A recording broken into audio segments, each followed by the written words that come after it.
kembali lagi di channel aku Mia Matt. Nah, jadi pada video kali ini aku bakalan kasih tahu buat kalian baru saja lulus SMA. Jadi yang bakalan mau kuliah nih, dan mungkin udah pada lulus ya di kampus tertentu, PTN atau PTS dan lain sebagainya, dan akan masuk kuliah di semester baru nanti, tapi belum dapat gambaran nih sebenarnya apa sih bedanya sekolah dengan kuliah. Ya, jadi di sini aku bakalan kasih tahu gambarannya buat kalian gimana sih kuliah itu. Dan kuliah itu seperti apa sih? Apa sih bedanya sekolah dengan kuliah? Nah, kalian penasaran? Tonton terus video ini sampai habis. Enjoy.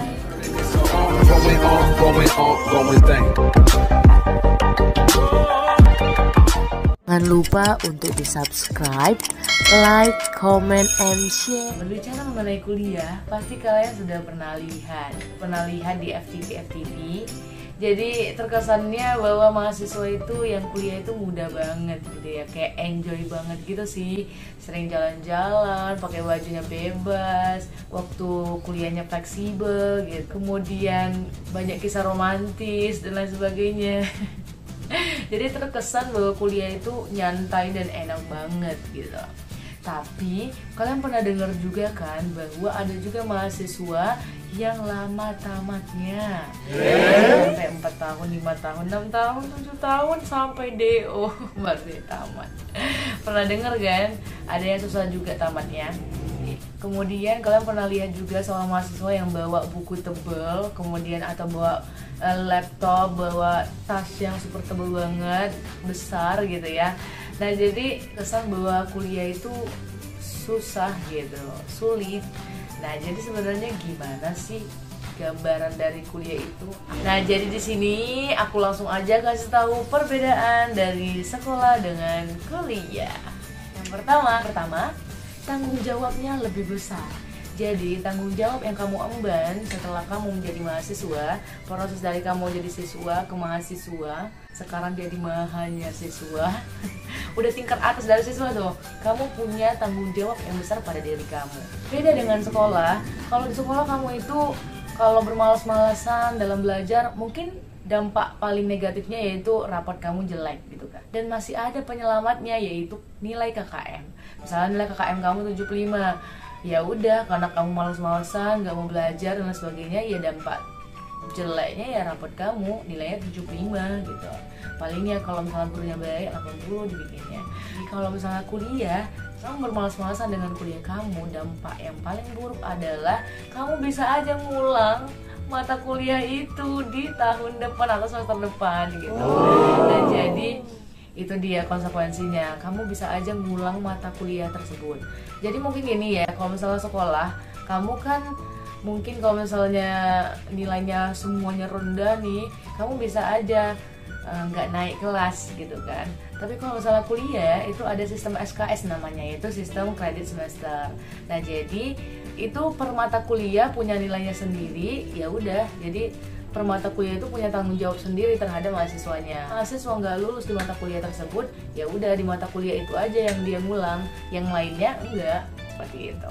Tapi kan kalau untuk ngulang mata kuliah atau mata pelajaran ya kalau di sekolah, itu kan butuh waktu, yaitu di semester depan atau bahkan tahun depannya, karena ya kita bakalan ngikutin roster di mana ada mata kuliah tersebut gitu.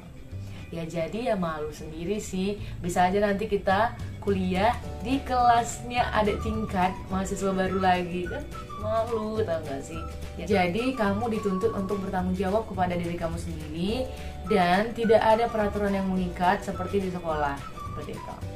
Oke? Nah, kalau peraturan sekolah nilainya 75 paling rendah.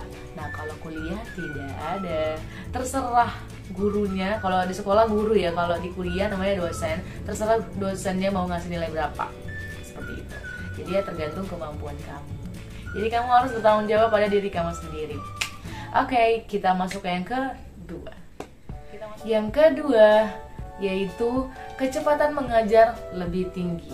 Nah, di kampus itu pelajaran 1 tahun kalian SMA itu bisa diajarkan dalam beberapa bulan aja loh. Jadi nggak spesifik atau nggak sedetail waktu SMA. Nah, jadi misalnya kamu ambil prodi pendidikan matematika, untuk pembahasan mengenai integral itu bisa aja cuma satu pertemuan. Tapi kalau misalnya di sekolah, di SMA, kamu pasti belajar dalam ya beberapa pertemuan gitu ya, bisa aja 2 minggu atau 3 minggu mengenai integral doang gitu. Di kampus dosen itu mengajar hal-hal dasarnya saja, mungkin seperti itu. Selebihnya mahasiswanya yang mencari ilmunya sendiri. Ya di kampus dosen itu mengajar itu presentasinya itu sedikit loh, jadi kayak 30-40% saja. Dosen mengajar, memberikan materinya. Jadi ya bisa aja hal-hal yang mendasar aja yang diberikan kepada mahasiswanya. Selebihnya mahasiswanya yang mencari ilmunya. Kita kan udah jadi mahasiswa nih. Kita yang lebih berperan aktif mencari ilmunya. Kalau bisa mengkaji lebih dalam, bisa aja nanti dosen cuma sedikit menjelaskan, ya kamulah yang lebih mendalam mencari ilmu tersebut. Jadi kamu juga lebih paham mengenai materi tersebut. Nah makanya jangan heran kalau misalnya kamu nanti di kuliah lebih banyak presentasi, ya, membuat makalah, bisa individu maupun kelompok. Jadi jangan terkejut gitu. Nah jadi biasanya kita presentasi di kelas dengan makalah yang sudah kita buat, kita kumpulkan, dosen melihat-lihat, ya kita presentasi ke depan. Nah di depan kelas kita presentasi, ya udah dosennya nanti di akhir paling memberikan kesimpulan setelah kita presentasi. Kita presentasi berarti kita harus paham juga kan materi yang akan kita sampaikan, seperti itu. Jadi memang ya kita yang lebih mengkaji lebih dalam mengenai ilmu dari bidang kajian mata kuliah nanti kita. Seperti itu. Kita masuk yang ketiga. Jadi yang ketiga yaitu dosen tidak sama dengan guru. Wah, kenapa tidak sama? Nah jadi seperti ini.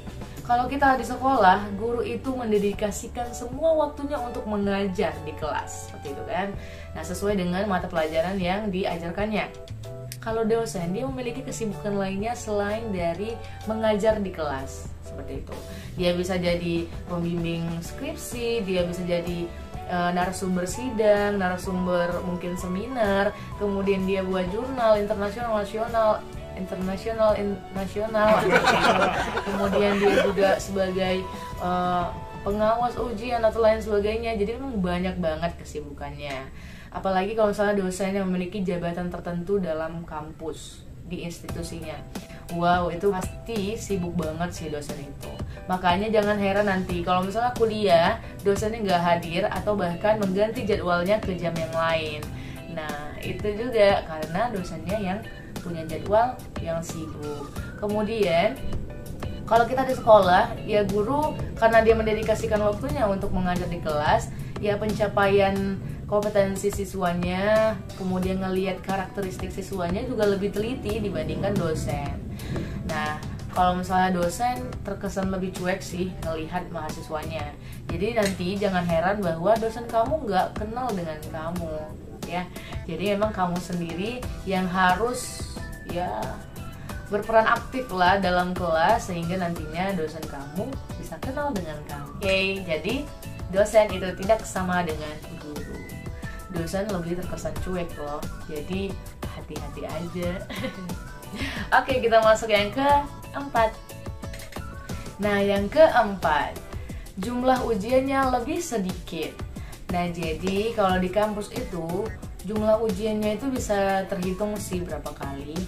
Nah, kalau dulu di sekolah kamu mungkin akan disuguhkan dengan ulangan harian, ulangan bulanan, UTS, UAS dan lain sebagainya. Nah, tapi kalau misalnya di kuliah itu ulangan harian itu seperti kuis sih. Nah, di kampus itu sebutnya kuis. Nah, jadi itu pun nggak kalah sering kali gitu. Paling nilai kuis itu cuma 1 kali, ya minimal 1 kali ada gitu. Kemudian UTS, kemudian UAS. Nah jadi ya ujiannya itu aja gitu. Dan buat nilai terbesar nilai kamu ditentukan dari UTS dan lebih besar lagi UAS, seperti itu. Yang selebihnya kehadiran, keaktifan dan lain sebagainya. Nah jadi jumlah ujiannya lebih sedikit. Enak kan? Oke, kita masuk yang ke-5. Nah, kita masuk yang ke-5. Nah, jadi nilai kuliah itu lebih tegas. Jadi di kampus nilai kamu itu nggak berupa angka lagi, tapi berupa huruf, yaitu huruf A, B, C, D, E. Jadi yang paling rendah itu E. Oh my god. Kalau misalnya kamu mendapatkan nilai E, itu sama artinya kamu nggak pernah datang sekalipun dalam kuliah. Nah, itu dapat nilai E tuh, nggak pernah datang kuliah dari awal sampai akhir. Nah, itu ya sama artinya, cuman nggak tahu ya penilaian dosen itu seperti apa. Artikan dulu ya setiap nilainya. Kalau misalnya kamu dapat nilai A nanti, itu nilainya berkisar 80 sampai 100. Ya, nilai B 70 sampai 79, kemudian C itu 60 sampai 69, D 50 sampai 59 dan E lebih kurang dari 50 nilainya. Sekolah kamu nilai paling tinggi 100 kan? Iya kan? Nah, itu paling tinggi tuh. Nah, tapi kalau misalnya di kuliah itu namanya IP, ya. Nah, nilai raport kalau di sekolah, kalau di kampus itu namanya IP yang dikeluarkan per semester, yaitu IP, indeks prestasi ya. Nah, itu dikeluarkan, dihitung rata-rata dari semua mata kuliah, itu nilai paling tertinggi bukan 100. Kalau di sekolah kan nilai paling tertinggi 100 tuh. Tapi kalau misalnya di kampus nilai paling tinggi adalah 4,00. Nah, jadi kamu jangan terkejut juga kalau misalnya nanti dapat nilai 4,00 misalkan. Aduh, IP ku kok rendah kali katanya. Padahal itu yang paling tinggi. Nah, jadi kalau kuliah nilai paling tinggi adalah 4,00. Nah, paling rendah ya 0,00. Ya nggak pernah sih, paling anak kuliah yang paling rendah itu pernah dengar sampai 2,3 gitu. Kalau 1,5, 1,9 nggak pernah dengar sih. Itu nilainya pasti D semua sih. Oh my god. Nah, jadi kalau misalnya mau dapat 4,00, belajar yang bagus-bagus ya. Kuliah, fokus kuliahnya. Nah, seperti itu. Jadi kalau kuliah nilainya lebih tegas, pakai huruf-huruf A, B, C, D, E. Nah, jadi di kampus itu nilainya apa adanya loh. Nah, kamu juga nggak bisa berharap banyak. Misalnya kamu udah melakukan yang terbaik nih, tapi yang keluar B atau keluar C gitu kan. Nah, jadi memang semuanya itu bergantung pada dosen. Nah, jadi terserah dia mau ngasih nilai berapa. Cuman ya ada acuannya, pasti ada acuannya mengapa dia ngasih nilai segitu. Cuman ya jangan kamu anggap sepele ya, bahwa dosen kamu bakalan kasih nilai tinggi atau lain sebagainya. Ya kamu harus berusaha juga bagaimana cara kamu untuk mendapatkan nilai yang tinggi. Nah, tapi perlu dijaga-jaga bahwa dosen itu terkesan lebih cuek dibandingkan guru. Nah, jadi ya nilai itu ya keluar apa adanya aja. Misalnya kamu UTS atau UAS cuma dapat 60, ya udah paling sekitar nilainya itu C atau D gitu. Nah, jadi ya tergantung kamu sih bagaimana menyikapinya. Tapi harus tahu itu ya, bisa berjaga-jaga dari sekarang dan harus lakukan yang terbaik. Masuk kita yang ke-6, yaitu cara belajarnya yang berbeda. Wah, bener asli beda deh. Dari SMA sama kuliah perbedaan cara belajar itu pasti beda. Nah, jadi cara belajar dari sekolah dengan kuliah itu berbeda. Kalau di kampus itu pakai SKS, yaitu sistem kredit semester. Jadi memang per mata kuliah diajarkan oleh seorang dosen. Nah, kemudian mata kuliah tersebut sesuai dengan jadwal-jadwal yang sudah ditentukan. Bisa aja nanti kamu kuliahnya pagi, kemudian mata kuliah selanjutnya siang hari gitu, jam 1 siang. Jadi memang nggak langsung teratur gitu waktunya kayak di SMA.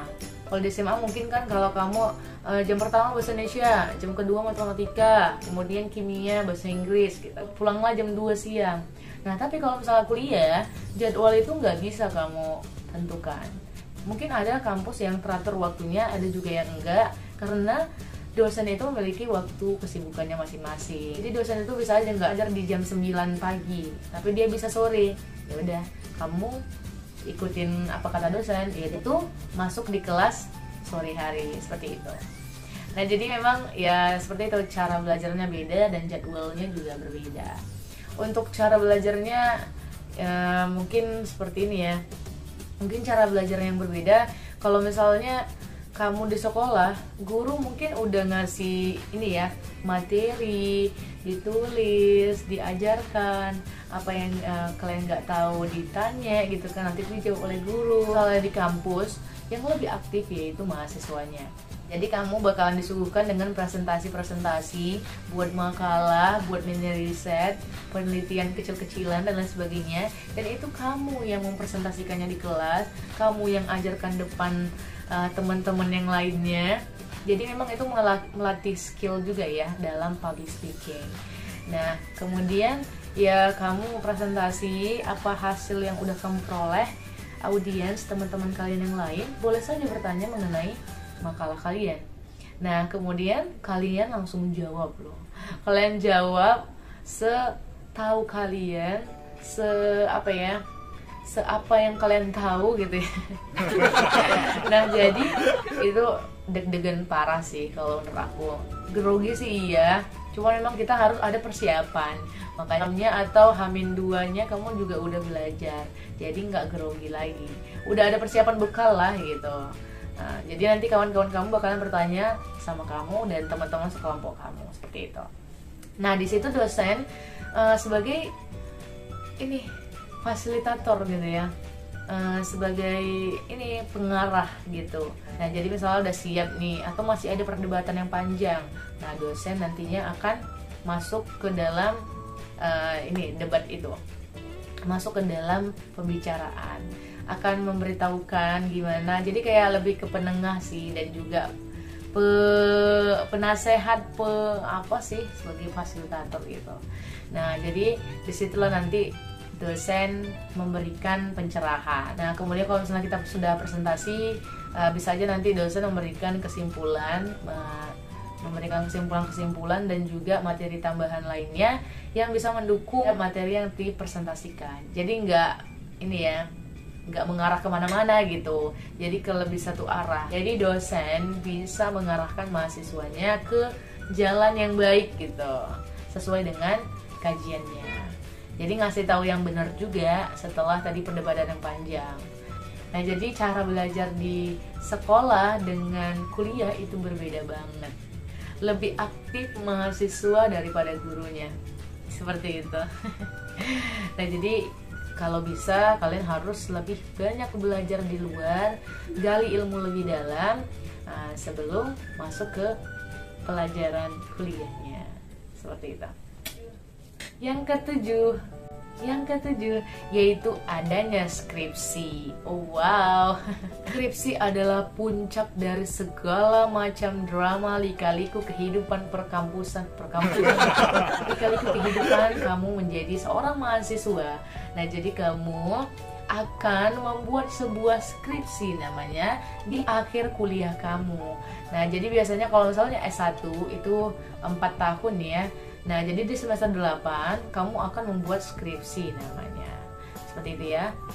Nah, jadi kamu akan disuguhkan dengan membuat sebuah laporan penelitian. Nah, dimulai dari kamu mengajukan judul, kemudian kamu buat bab 1, 2, 3, lalu seminar proposal, ya kan? Kemudian ACC, baru seminar proposal, lanjut lagi bimbingan revisi.